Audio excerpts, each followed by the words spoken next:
ٹھہرے ہوئے پانی میں یوں دور بیٹھ کر نہ کنکر پھینکو، اس ہلچل سے کیا حاصل؟ قریب آؤ اور آخری بار آئینہ آب پر اپنے حسین خد و خال ضبط کر دو۔ سوکھتے تالاب کو اس سے زیادہ کی آرزو بھی نہیں۔ وہ اس قدر حسرت سے کہہ رہا تھا کہ بالوں میں برش پھیرتی نگین کو ہنسی آنے لگی۔ آپ تو دن بدن شاعر ہوتے جا رہے ہیں۔ وہ سیدھا ہوتے ہوئے تکیہ گود میں رکھ کر بیٹھ گیا۔ پتہ نہیں یار، آج کل واقعی طبیعت غزل پر مائل ہو رہی ہے۔ ہیں؟ وہ بل کھا کر پلٹی تھی۔ اس کا جگمگاتا روپ سروپ اور انداز و داد دیکھ کر وہ کراہ کر رہ گیا۔ یہ غزل کون ہے؟ وہ گھورتے ہوئے پوچھ رہی تھی۔ کون غزل؟ وہ سمجھا نہیں۔ توجہ اس پر تھی، اس لیے سوال میں بے توجہی تھی۔ وہی جس پر آج کل آپ کی طبیعت مائل ہو رہی ہے۔ اس کے خفگی بھرے انداز نے انس کو قہقہ لگانے پر مجبور کر دیا۔ ویسے نگی، اب مجھے اس بات پر یقین آ گیا ہے کہ خوبصورتی کے لیے ذہانت کا ہونا ضروری نہیں۔ تو ٹھیک ہے نا؟ وہ اس کی شرارت پر غور کے بغیر بولی تو انس نے بے اختیار اس کا ہاتھ کھینچ کر اپنے پاس بٹھا لیا۔ مگر معصومیت کا ہونا از حد ضروری ہے۔ وہ معنی خیزی سے بولا تو نگین گڑبڑا گئی۔ وہ غزل؟ بے وقوف، جب سے تمہیں دیکھا ہے تب سے غزل بلکہ پورا دیوان لکھنے کو جی چاہتا ہے، مسکرا کر کہا تو وہ احتجاجاً دور کھسک گئی۔ یہ آپ نے بے وقوف کسے کہا ہے؟ اس کمرے میں اور کون ہے تمہارے سوا؟ انس نے شرارت سے پوچھا تو وہ سادگی سے بولی، آپ۔ انس نے اسے گھور کر دیکھا تو وہ بے ساختہ ہنس دی۔ سرخ مرطوب لبوں سے پھوٹتی صاف شفاف اور تر و تازہ سی ہنسی، چمکتی سی آنکھیں، گلابوں جیسے رخسار، حسن کے سبھی لوازمات ہی پرکشش تھے۔ وہ کیوں مبہوت نہ ہوتا؟ اس کی بدلتی نظر ہی نے نگین کو راہ فرار اختیار کرنے پر مجبور کر دیا، مگر وہ تیزی سے اٹھ کر اس کی راہ میں حائل ہو گیا۔ آپ شاید بھول رہے ہیں کہ ہم لوگ ڈنر پر انوائٹڈ ہیں۔ بہت خوبصورت لگ رہی ہو نکی، اور تم جانتی ہو کہ میں خوبصورتی کا قدردان ہوں۔ کفران نعمت کر کے گناہ تو نہیں کما سکتا نا؟ ہونٹوں پر شریر سی مسکراہٹ، آنکھوں میں استحقاق کی چمک لیے وہ نگین کو گڑبڑا گیا۔ اس نے پیچھے ہٹنے کی کوشش کی تو دیوار سے جا لگی۔ اب کیا کرو گی؟ اس کے دائیں بائیں دیوار پر ہاتھ جمائے وہ کسی فاتح حکمران کی طرح پوچھ رہا تھا۔ اس کی نگاہوں کی تپش نے نگین کی سبھی پیشانی عرق آلود کر دی تھی۔ انس پلیز، تیرے اختیار سے باہر، میری پناہ سے فرار، وہ جیسے گنگنایا تھا۔ اب آپ دیر کر رہے ہیں۔ نگین نے اپنی سراسیمگی کو خفگی کے پردے میں چھپایا تو اس کے پرکشش روپ پر ایک تفصیلی نگاہ دوڑاتا وہ معنی خیز انداز میں بولا، وجہ تو تم ہی بن رہی ہو نا؟ کیا؟ نگین نے اسے گھورنے کی کوشش کی، مگر اس کی تمام تر توجہ خود پر مرکوز پا کر جھجکتے ہوئے نگاہوں کا زاویہ بدل گئی۔ ٹھیک کہہ رہا ہوں، نہ تم اتنی اچھی لگا کرو اور نہ ہی میرا دل ہاتھوں سے نکل جایا کرے۔ اس نے بڑے آرام سے سارا الزام اس پر رکھ دیا تھا۔ نگین کو شرم کے ساتھ ساتھ ہنسی نے بھی آ لیا۔ تو پھر کیا خیال ہے؟ اس کی ہنسی پر وہ مزید پھیلا تو نگین کی جان ہوا ہونے لگی۔ ابھی بھی وہ انس کی ذرا سی شوخی پر روز اول کی طرح سراسیمگی کے حدوں کو چھونے لگتی تھی۔ اس کی نگاہوں کے بدلے انداز لمحہ بھر میں اسے بوکھلا دیتے تھے اور اس کی یہ ادائیں انس کو مزید دیوانہ بناتی تھیں۔ 2 مرتبہ صبا کا فون آ چکا ہے انس، ہمیں اب تک وہاں پہنچ جانا چاہیے تھا، امی بھی انتظار کر رہی ہوں گی۔ وہ خائف سی اپنی دھڑکنیں سنبھالتی بولی۔ ابھی وہ مزید محبت سے پیش قدمی کرتا، مگر اسی وقت اس کا موبائل بج اٹھا۔ یہ دیکھو، مشینی رقیب۔ گہری سانس بھرتے ہوئے وہ ٹراؤزر کی جیب میں سے موبائل نکالنے لگا۔ نگین اس کی توجہ ہٹتے ہی جھک کر اس کے حصار سے نکل گئی۔ اسے گھورتے ہوئے انس نے کال ریسیو کی۔ دوسری طرف صبا تھی۔ بس ابھی 2 منٹ میں پہنچ رہے ہیں، انس نے فوراً ہی پیش بندی کی تھی۔ پھر کان کھجاتے ہوئے اس کی بات سننے لگا۔ اتنی دیر میں نگین نے ڈریسنگ ٹیبل پر بکھری اشیاء کی ترتیب درست کر دی، پھر منتظر نظروں سے انس کو دیکھنے لگی۔ میں تو بالکل ریڈی ہوں، بس یہ نگی ہی کی تیاری ختم ہونے میں نہیں آ رہی تھی۔ اس نے سارا الزام نگین کے سر ڈال دیا تھا۔ وہ احتجاجی نظروں سے انس کو دیکھنے لگی جو اسے نگاہوں کی گرفت میں لیے مسکراتے ہوئے الوداعی کلمات ادا کر رہا تھا۔ کس قدر جھوٹ بولتے ہیں آپ انس، میں تو کب سے کہہ رہی ہوں کہ دیر ہو رہی ہے۔ اس کے موبائل آف کرتے ہی نگین نے خفگی سے کہا تو وہ ہنستے ہوئے بولا، صبا بہت ناراض ہو رہی تھی، کہہ رہی تھی کہ آپ لوگوں کو شاید ڈنر ہی میں دلچسپی ہے، اسی لیے ٹائم پر آنے کا سوچ رہے ہیں۔ آپ شاید یہی سننا چاہ رہے تھے۔ نگین نے گاڑی کی چابی اس کی طرف بڑھاتے ہوئے لطیف سا طنز کیا تھا، پھر اسے تنبیہ کرنے والے انداز میں بولی، اتنی دیر سے جا رہے ہیں، میں وہاں رات ضرور ٹھہروں گی۔ دروازہ کھول کر باہر نکلنے کے بجائے وہ وہیں رک کر پلٹ گیا۔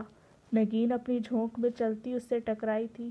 کیا ہوا؟ اس نے سنبھل کر پوچھا تو انس نے سنجیدگی سے کہا، یہ ٹھہرنے والا پروگرام کب بنا؟ ابھی نہیں بنا، میں کتنے ہی دنوں سے چاہ رہی تھی، شادی کے بعد میں کبھی بھی وہاں رہنے کو نہیں گئی۔ نگین نے مسکراتے ہوئے اپنی بات کی وضاحت کی تو وہ فی الفور بولا، ملنے تو جاتے رہے ہیں نا سب سے، مگر یہ ٹھہرنے کی نہیں ہو رہی۔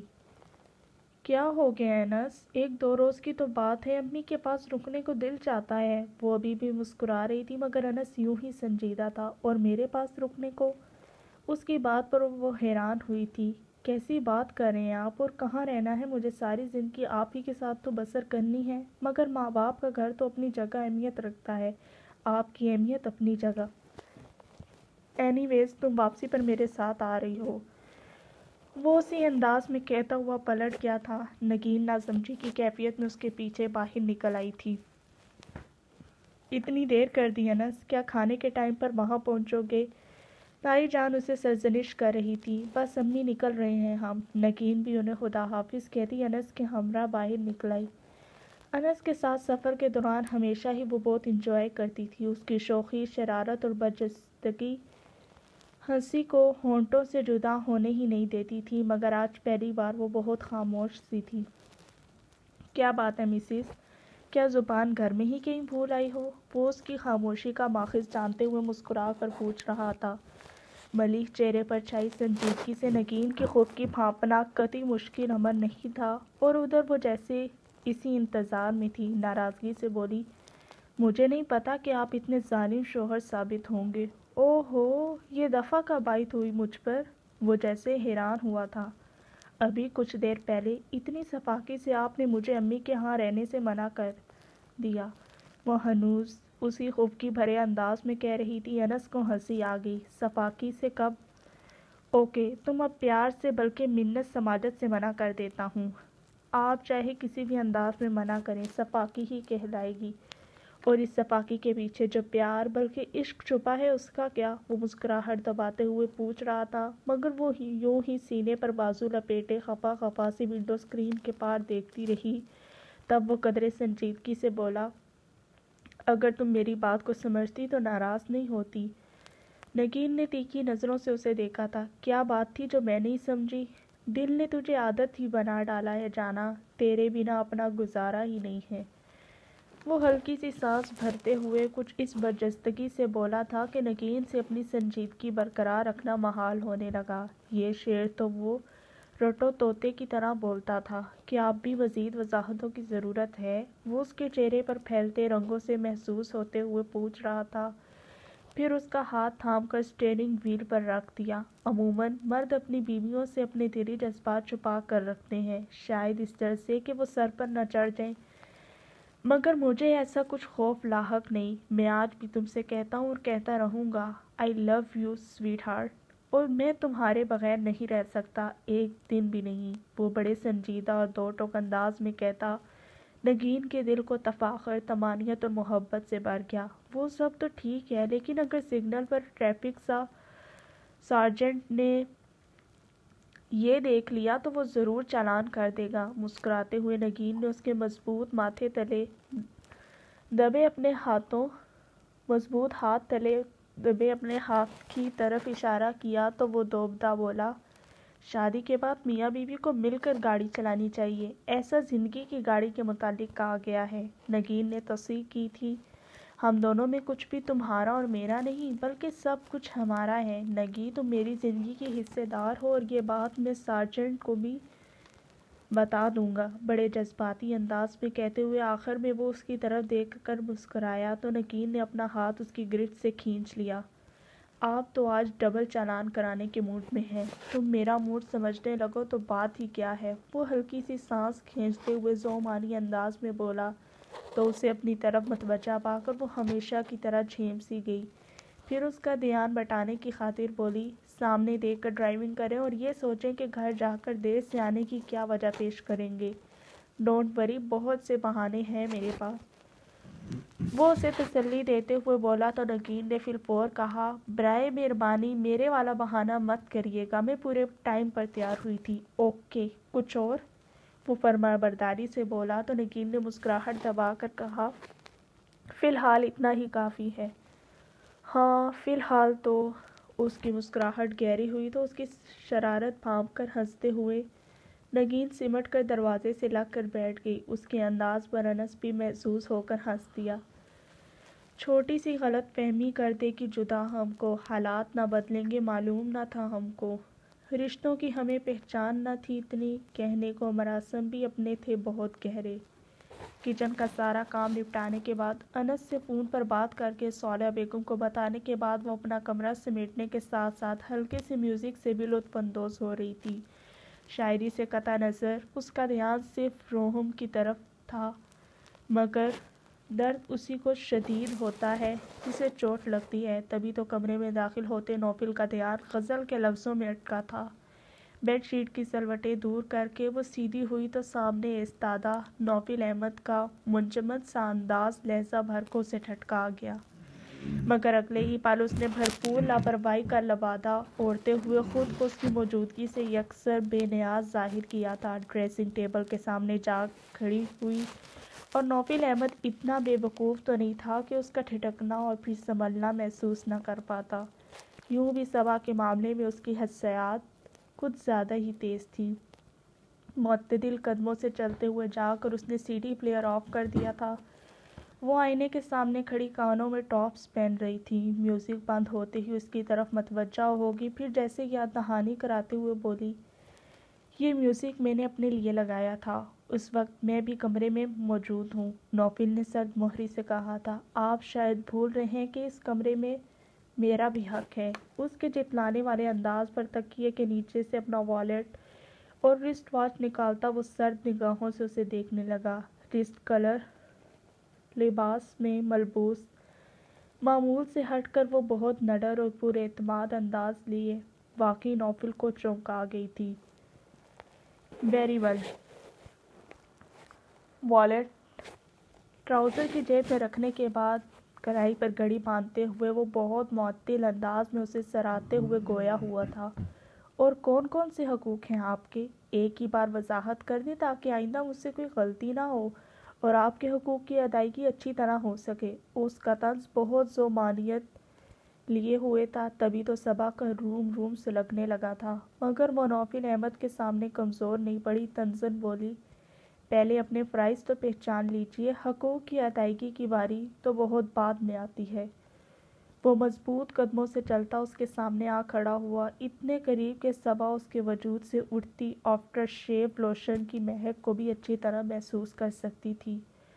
فرائض ان لوگوں کے ادا کیے جاتے ہیں جو خود سے منسلک ہوں، اور خود سے منسلک وہ لوگ ہوتے ہیں جن سے ہم محبت کرتے ہیں، اور جن سے میں محبت کرتا ہوں ان کے حقوق و فرائض کی ادائیگی بہت ایمانداری سے کرتا ہوں، اور اس کے نہ تو حقوق وہ ادا کرتا تھا اور نہ ہی فرائض۔ ایک بار پھر وہ بہت وضاحت سے اس کے وجود سے اپنی لاتعلقی اور ناپسندیدگی واضح کر گیا تھا، اور بہت عجیب سی بات ہوئی، اس سے کبھی بھی کسی بھی قسم کی امید اور توقع نہ رکھنے کے باوجود صبا کو اس کے الفاظ نے بہت تکلیف دی تھی۔ ایک بار تو اس کا جی چاہا کہ چیخ اٹھے، اس سے پوچھے کہ مجھ میں کون سی ایسی کمی ہے جو تمہیں مجھ سے دور کرتی ہے۔ مانا کہ تم نے یہ شادی اپنے ذاتی مفاد کی خاطر کی ہے، مگر مجھ سے اس قدر نامرد سلوک کی وضاحت کیا دو گے؟ بہت سی شادیاں سمجھوتے کی بنیاد پر بھی تو ہوتی ہیں، یوں لہجہ بے لہجہ مجھے مٹی کرنے کے بجائے مجھے کچھ بتائے بغیر سمجھوتے کی راہ پر کیوں نہیں چل پڑتے؟ تم کیا جانو نوفل احمد، میری عزت نفس، میرا معصوم سا تفاخر کیسے خاک ہوا ہے۔ مجھے یہ بھیک چاہیے بھی نہیں، اور یہ بھی آپ کی بھول ہے کہ آپ کسی سے محبت کر سکتے ہیں۔ آپ کو تو اس لفظ کے ہجے بھی معلوم نہیں۔ یہ جو آپ ہر وقت محبت محبت کا راگ الاتے ہیں نا، تو یہ صرف ایک ڈھونگ ہے، آپ کا دوگلا پن ہے۔ محبت کا مارک چہرے پر لگا کر آپ اپنی فطرت نہیں بدل سکتے۔ محبت کرنے والے آپ کی طرح پلان میکر نہیں ہوتے، اور نہ ہی وہ کسی کو دکھ دیتے ہیں، بلکہ خود سے منسلک ہر رشتے کو اس کا مقام اور عزت دیتے ہیں۔ بھوری آنکھوں میں آنچ سی اٹھ رہی تھی، کانچ کے پیچھے جیسے شعلے لپک رہے تھے۔ وہ سیدھا اس کی آنکھوں میں دیکھ رہا تھا۔ بعض رشتے توق کی مانند ہوتے ہیں صبا بی بی، جنہیں عمر بھر ساتھ گھسیٹنا مجبوری تو ہو سکتی ہے، دل کا شوق نہیں۔ ایسے رشتے جنہیں نہ چاہتے ہوئے انسان اپنا لیتا ہے، ساری عمر آسیب کی مانند سر پر سوار رہتے ہیں۔ ان کی کوئی وقت، کوئی حیثیت نہیں ہوتی۔ مجھ سے زیادہ کون ان رشتوں سے واقف ہوگا؟ میں بھی تو بھگت رہی ہوں ایک ایسے ہی آسیبی رشتے کو۔ وہ اتنی بدتمیز اور منہ پھٹ نہیں تھی۔ تلخی، غصہ اور نفرت اس کی سرشت کا حصہ نہیں تھے، مگر یہ نوفل احمد کا ناروز سلوک اس کے تلخ و ترش الفاظ ہی تھے جو وہ اس قدر انتہا تک آ پہنچی تھی۔ حالانکہ اس نے بہت برداشت کیا تھا، مگر نوفل میں برداشت کا اتنا مادہ نہیں تھا۔ اوپر سے صبا کے لب و لہجے کی تلخی، اس کا چہرہ سرخ ہو گیا تھا، بھنجے ہوئے جبڑے، ماتھے کی سبز رگیں واضح دکھائی دے رہی تھی۔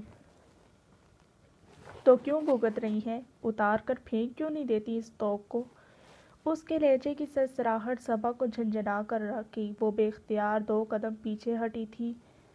اس سمے نوفل احمد کی آنکھوں میں عجیب وحشت سی دکھائی دے رہی تھی، جس نے صبا کے وجود میں سنسنی سی پھیلا دی تھی۔ اسی کیفیت میں آگے بڑھ کر بہت بے دردی سے نوفل نے اس کا ہاتھ اپنی مضبوط گرفت میں جکڑ لیا، تو بے اختیار ہی اس کے لبوں سے ہلکی سی چیخ آزاد ہو گئی۔ ابھی شاید وہ مزید درشتگی کا مظاہرہ کرتا، مگر اسی وقت دروازے کو زوردار انداز میں کھٹپٹایا گیا، تو وہ اسے شعلہ بار نظروں سے گھورتا پلٹ گیا۔ آ جاؤ۔ نوفل کا لب و لہجہ بہت متوازن تھا، غصے یا تلخی کا شائبہ تک نہ تھا، اور دروازہ کھلتے ہی نگین کی ہنستی مسکراتی شکل دکھائی دی تو صبا کو بھی بصرت خود کو سنبھالنا پڑا، اور اپنی اس نئی خاصیت پر صبا کو ہنسی بھی آئی۔ نوفل احمد کے ساتھ رہتے ہوئے جانے ابھی کس کس خوبی کو اپنانا باقی تھا۔ کیا حال ہے بڑے لوگوں؟ اس نے لپٹتے ہوئے نگین نے ہنس کر کہا تو وہ مسکرا دی۔ ہم کیسے بڑے لوگ ہو گئے بھئی، جن سے ملنے کے لیے بنفس نفیس ان کی خدمت میں حاضری دینا پڑے، وہ بڑے لوگ ہی ہوئے نا۔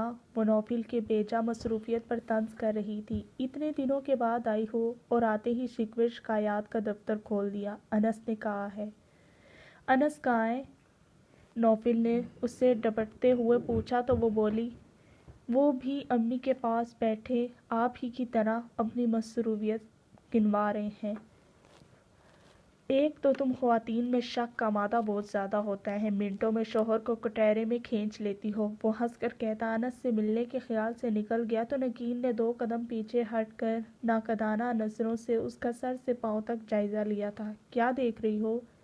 صبا نے ہونٹوں پر مصلحت آمیز مسکراہٹ پھیلاتے ہوئے پوچھا تو وہ مسکرا کر بولی، دیکھ رہی ہوں کہ اب صحیح معنوں میں میری بھابھی لگ رہی ہو۔ اس کی بات سن کر صبا نے دلی اطمینان محسوس کیا تھا۔ آج بطور خاص اس نے بری کا نفیس سا کامدانی سوٹ پہن کر ساتھ میں ہلکی پھلکی جیولری اور میک اپ کا استعمال بھی کیا تھا، اور نگین کو مطمئن ہوتا پا کر وہ خود بھی پرسکون ہو گئی تھی۔ ہلکے پھلکے سے انداز میں بولی، یہ سب فقط تمہارے اطمینان اور تسلی کے لیے ہے، ورنہ مجھے اپنی خوشی ظاہر کرنے کے لیے چمک دمک کا سہارا لینا پسند نہیں ہے۔ یہ سب رسم دنیا بھی ہے اور دستور بھی۔ خود کے لیے نہ صحیح، مگر بعض اوقات دوسروں کی تسلی کے لیے بھی بہت کچھ کرنا پڑتا ہے۔ نگین نے اسے سمجھایا تو صبا نے مسکراتے ہوئے اسے باہر کی طرف دھکیلا اور بولی، تو چلو پھر ذرا میں اپنے بھائی کی تسلی کا بھی اندازہ کراؤں۔ ان کی تسلی تو مجھ سے پوچھو، جناب مجھے ایک دن بھی یہاں چھوڑنے کو راضی نہیں ہے۔ نگین نے اس کے ساتھ سیڑھیوں کی طرف بڑھتے ہوئے شکایتی انداز میں کہا تو وہ اس کی کمر میں ہاتھ ڈالتے ہوئے مسکراہٹ کے ساتھ بولی، یہ تو ان کی محبت ہے جو وہ تمہیں خود سے دور نہیں کرنا چاہتے۔ او ہو، پھر تو نوفل بھائی کو آپ سے عشق ہوا نا؟ شادی سے لے کر اب تک ایک دن کے لیے بھی آپ کو خود سے دور نہیں کیا؟ اس کی جوابی شرارت پر صبا کو اپنی قسمت کی ستم ظریفی پر ہنسی آنے لگی۔ ہاں بالکل، ان کا بس چلے تو مجھے چھونے والی ہواؤں کا بھی اس گھر میں داخل ہونا بند کر دے۔ سٹنگ روم میں داخل ہوتے ہوئے وہ دھیمی آواز میں بولی تو نگین گہری سانس بھر کے رہ گئی، جبکہ وہ انس سے ملنے لگی۔ گھر میں سب کیسے ہیں؟ ان لوگوں کو بھی لے آتے، وہ کہہ رہی تھی۔ صالحہ بیگم کو تب حقیقتاً اس بات کا ادراک ہوا کہ وہ اپنے گھر کے پرسکون اور مثالی ماحول میں کھو کر اس بات کو نظر انداز کیے ہوئے تھی کہ انس کے مقابلے میں نوفل اپنی سسرال کتنی بار گیا تھا، بھلا کتنی بار؟ وہ واقعی پریشان کن سوچوں میں گھرنے لگی۔ تم کیا عید کا چاند ہو گئی ہو کہ سب تمہیں دیکھنے کے لیے آئے؟ انس نے مسکراتے ہوئے کہا تو صبا کے کچھ بولنے سے پہلے ہی نوفل نے سارا الزام گویا اسی پر رکھتے ہوئے خود کو بری الزامہ کر دیا۔ یہی بات میں انہیں سمجھاتا ہوں، بھئی شادی کے بعد میکے والے چھوٹ تو نہیں جاتے نا، مگر انہیں اپنے گھر کی دلچسپیوں کے علاوہ اور کچھ سوچتا ہی نہیں۔ یہ تو شروع ہی سے ایسی ہے، اور پتہ ہے سب سے زیادہ ذمہ دار طبیعت ہی اسی نے پائی ہے، گھر کو سنوارنا، نگارنا، ہر وقت کچن میں گھس کر نت نئی ڈشز تیار کرتے رہنا۔ سچ میں تو ترس گیا ہوں اس کے ہاتھ کے کھانوں کو۔ انس کے لب و لہجے سے محبت کی آنچ اٹھ رہی تھی۔ ماں جائے کی انداز کی محبت اور نرمی صبا کے دل کو گداز کرنے لگی۔ اس کی بدلتی رنگت نوفل کی گہری نگاہ سے بچ نہیں پائی تھی۔ ارے کیا نگین نے وہاں اپنے جوہر دکھانے شروع نہیں کیے؟ یہ بھی کچن کی ماسٹر نہ سہی مگر اسٹوڈنٹ تو رہ ہی چکی ہے، وہ مسکراتے ہوئے کہہ رہا تھا۔ نگین احتجاجاً صالحہ بیگم سے اس کی شکایت کرنے لگی۔ دیکھ رہی ہیں امی، یہ میرے میاں کے سامنے میری تعریفیں کرنے کے بجائے میرا مذاق اڑا رہے ہیں۔ ڈونٹ وری نگی، تمہارے کمالات کی اڑتی اڑتی بلکہ گرتی پڑتی خبریں میں شادی سے پہلے ہی سن چکا ہوں۔ انس نے بھی نوفل کی شرارت کو آگے بڑھایا تو وہ ان دونوں سے الجھنے لگی۔ صالحہ بیگم ان کی باتوں سے لطف اندوز ہوتی پرشفقت نگاہوں سے انہیں دیکھ رہی تھی۔ صبا کھانے کا انتظام دیکھنے کے لیے کچن میں آ گئی، جہاں نوری اسی کے انتظار میں کھڑی تھی۔ نوری کے ہاتھ کولڈ ڈرنکس بھجوا کر وہ جلدی جلدی ٹیبل لگانے لگی۔ پہلے ہی انس اور نگین کے دیر کے آنے کی وجہ سے کھانے کا ٹائم ہو چکا تھا، دوسرا اسے صالحہ بیگم کا بھی احساس تھا۔ وہ بھوک برداشت نہیں کر سکتی تھی اور یوں بھی انہیں میڈیسن لینا ہوتی تھی، اس لیے صبا نے حسب سابق جلدی ٹیبل لگا دی۔ نوری بھی آ کر اس کی ہدایات کی روشنی میں اس کا ہاتھ بٹانے لگی۔ وہ اندر گئی تو سب کولڈ ڈرنک سے فارغ ہو چکے تھے۔ چلیں بھئی کھانا لگ چکا ہے، اس نے مسکراتے ہوئے اعلان کیا تو انس حیران ہوا۔ اتنی جلدی؟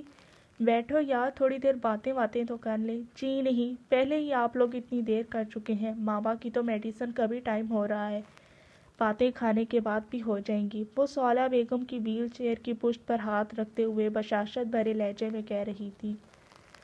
امی بہت لکی ہیں، اتنا خیال تو شاید میں نے بھی کبھی نہیں رکھا تھا ان کا۔ نگین حقیقتاً صبا کی معترف تھی۔ صالحہ بیگم کی زبانی اس کے اخلاق کی تعریفیں تو وہ ویسے بھی سنتی ہی رہتی تھی، مگر اس کی طرف اٹھنے والی نوفل کی نگاہ میں بہت کاٹ تھی۔ اسے صبا کا ہر عمل ڈھونگ کے سوا کچھ نہیں لگتا تھا۔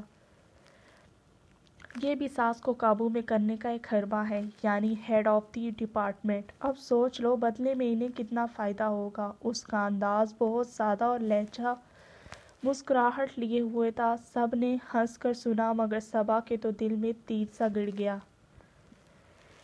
اتنے دنوں میں وہ نوفل کے لب و لہجے کے اتار چڑھاؤ سے بہت اچھی طرح واقف ہو گئی تھی۔ بے اختیار ہی سنجیدگی سے بول اٹھی، میں رشتوں کو ان کے مقام کے مطابق عزت دیتی اور نبھاتی ہوں۔ لوگوں کی طرح رشتوں سے فائدے اٹھانا میری سرشت میں شامل نہیں ہے۔